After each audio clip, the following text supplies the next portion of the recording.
সংযুক্ত ত্রিকোণমিতিক অনুপাতের আমরা প্রথমে একটা ক্লাস নিয়েছি। আজকে দ্বিতীয় ক্লাসে আমরা কয়েকটি গুরুত্বপূর্ণ সম্পর্ক সম্পর্কে জানব। Sine minus theta minus sine theta, cos minus theta cos theta, tan minus theta minus tan theta, cot minus theta minus cot theta, sec minus theta sec theta, cosec minus theta minus cosec theta. আমরা একটু দেখি, আবারও বলছি, কস minus theta positive হয়ে cos theta, sec minus theta sec theta. বাকি সবাই কোন যদি অ্যাঙ্গেল যদি ঋণাত্মক থাকে, এই ঋণাত্মক চিহ্ন বা নেগেটিভ চিহ্ন আমাদের ত্রিকোণমিতিক অনুপাতের আগে চলে আসছে। Sine minus theta minus sine theta, tan minus theta minus tan theta, cot minus theta minus cot theta, cosec minus theta minus cosec theta. শুধু কস আর সেকের ক্ষেত্রে কস মাইনাস থিটা আর সেক মাইনাস থিটা হলো positive হয়ে যায়, কস theta sec theta. এটার কারণও আমি সংক্ষিপ্ত আকারে একটু বলি।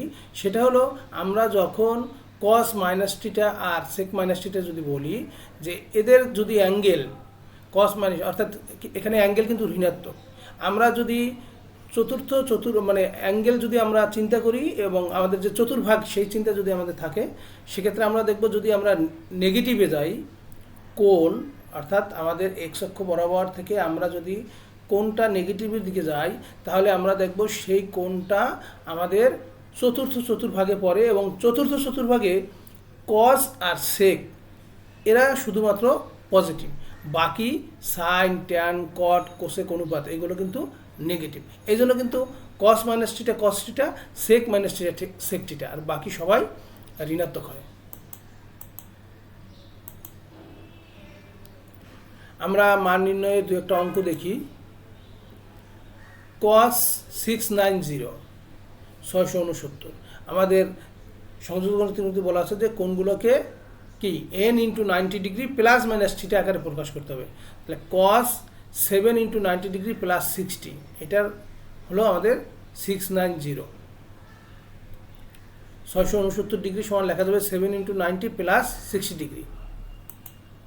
এখন আমরা দেখি 7 ইন্টু 90 ডিগ্রি প্লাস 60 ডিগ্রি এর কোন ঘরে পড়ে। 7 ইন্টু 90 ডিগ্রি, 7 ইন্টু 90 ডিগ্রি আমাদের কোন ঘরে পড়ে? তৃতীয় চতুর্ভাগে। অর্থাৎ আমরা যদি 4 ইন্টু 90 ডিগ্রি যাই তাহলে চতুর্ভাগ 4টা শেষ হবে, এরপরে আরও 3টার জন্য তৃতীয় চতুর্ভাগে যাবে, সাথে প্লাস 60 ডিগ্রি থাকায় এটা চতুর্থ চতুর্ভাগে যাবে।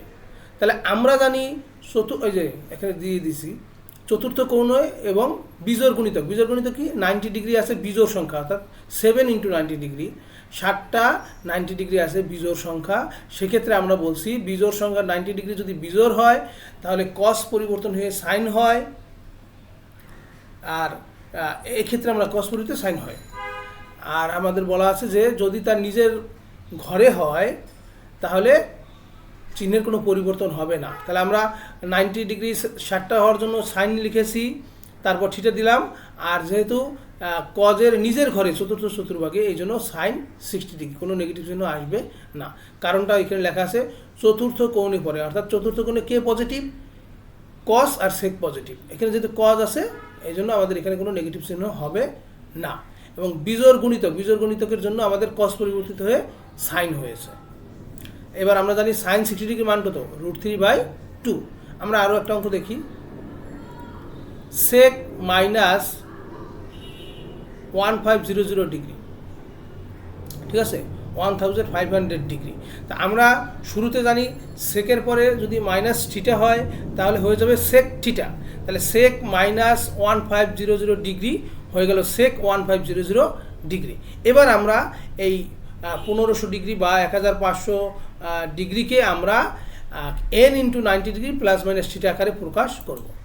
দেখো, সেক 16 ইন্টু 90 ডিগ্রি প্লাস 60, অর্থাৎ 90 ডিগ্রি আছে 16টা, তারও আরও বেশি আছে 60 ডিগ্রি। আমরা n into 90 degree plus 60 degree এই আকারে প্রকাশ করলাম। এখন আমাদের দেখা যাচ্ছে যে 90 ডিগ্রি সংখ্যা কয়টা আছে? 16টা আছে। আমরা জানি 90 ডিগ্রি সংখ্যা যদি বিজোড় গুণিতক হয় তাহলে ত্রিকোণমিতিক অনুপাতের কোনো পরিবর্তন হয় না, অর্থাৎ এখানে আমরা কত পাবো? সেক 60 ডিগ্রি।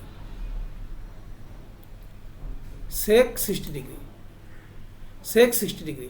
এবার আসুন পজিটিভ আর নেগেটিভের ব্যাপারে। আমরা বলছি যদি নিজের ঘরে হয় তাহলে পজিটিভ, আর যদি অন্য ঘরে পড়ে তাহলে নেগেটিভ। আমরা জানি সেক আর কোসেকের পজিটিভ ঘর হলো চতুর্থ কোণ আর হলো প্রথম চৌকোণ, কারণ আমরা জানি প্রথম চৌকোণে অল পজিটিভ। সেক্ষেত্রে আমরা দেখি সেক 60 ডিগ্রি আমরা লিখেছি, এখানে 16 × 90 ডিগ্রিতে আমরা কত দূর পর্যন্ত যেতে পারবো?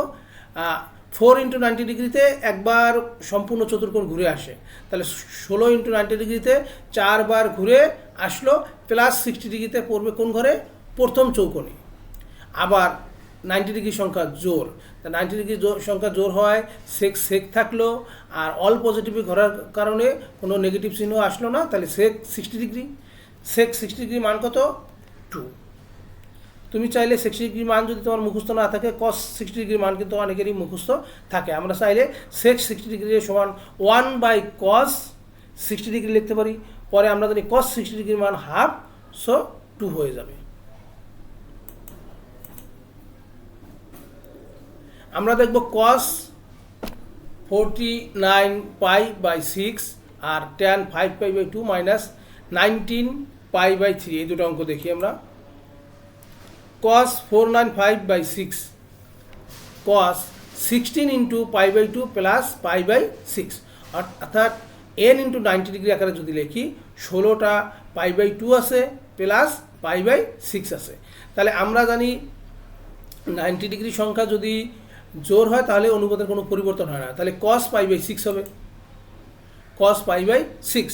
এবং আমরা দেখছি যে 16টা 90 ডিগ্রি হলে, এর আগের অঙ্কে দেখছি, সেটা 4 কোণ সম্পূর্ণ করে, এরপর যেহেতু প্লাস আছে, প্লাস 30 ডিগ্রি আছে, তাহলে কোন ঘরে পড়ে? অল পজিটিভ, অর্থাৎ প্রথম চৌকোণে পড়ে। আর জোর গুণিতক আমরা দেখছি যে এখানে π/2 আছে 16টা, তাহলে জোর গুণিতক, তাহলে cos π/6। আমরা জানি cos 30 ডিগ্রির মান কত? √3/2। ঠিক একইভাবে আর একটা অঙ্ক দেখি আমরা, tan 5π/2 মাইনাস 19π/3। tan আমরা একটু ক্যালকুলেশন করে নিলাম, এখানে 2 আর 3 লসাগু 6, তাহলে 15π মাইনাস 38π, তাহলে কত পাওয়া যায়? tan minus 23π/6। আমরা জানি tan মাইনাস থিটা সমান কত? Minus tan theta. আমি আবারও বলছি, কস আর সেকের নেগেটিভ হলে পজিটিভ আকারে লেখা যাবে, বাকি সবাই নেগেটিভ হবে, তাহলে tan মাইনাস 23π/6 লেখা যাবে মাইনাস tan 23π/6, তাহলে মাইনাস tan থাকলো। আমরা এবার এই কোণটাকে, আমাদের এই সংযুক্ত কোণটাকে আমরা থিটা কি n × 90 degree plus minus theta আকারে লিখবো, তাহলে 8 × π/2 মাইনাস π/6 আকারে লেখা যায়। তাহলে দেখবা যে 23π/6 হয়েছে। তাহলে আমাদের π/2 আছে কয়টা? 8টা, অর্থাৎ জোর গুণিতক π/2 বা 90 ডিগ্রি আছে। তাহলে আমাদের জোর গুণিতক থাকলে ট্যানের কোনো পরিবর্তন হবে না, তাহলে tan π/6 আমরা পেলাম। কিন্তু 8 × π/2 এটা আমাদের চতুর্থ চৌকোণে পড়ে। চতুর্থ চৌকোণে যদি পড়ে, সেই ঘরে কে পজিটিভ? শুধু cos আর sec পজিটিভ। তাহলে এইটা যেহেতু চতুর্থ চৌকোণে পড়ে, যেহেতু cos sec পজিটিভ, তাহলে ট্যানের জন্য নেগেটিভ, এখানে একটা নেগেটিভ আছে। আর আমাদের যে সংযুক্ত কোণের যে নির্ণয় করার যে নিয়মটা, সেক্ষেত্রে এটা আর একটা নেগেটিভ আসবে, তাহলে নেগেটিভ আর নেগেটিভ দুইটা মিলে মাইনাস মাইনাসে প্লাস হয়ে tan π/6। আমরা জানি tan 30 ডিগ্রি মান কত? 1/√3।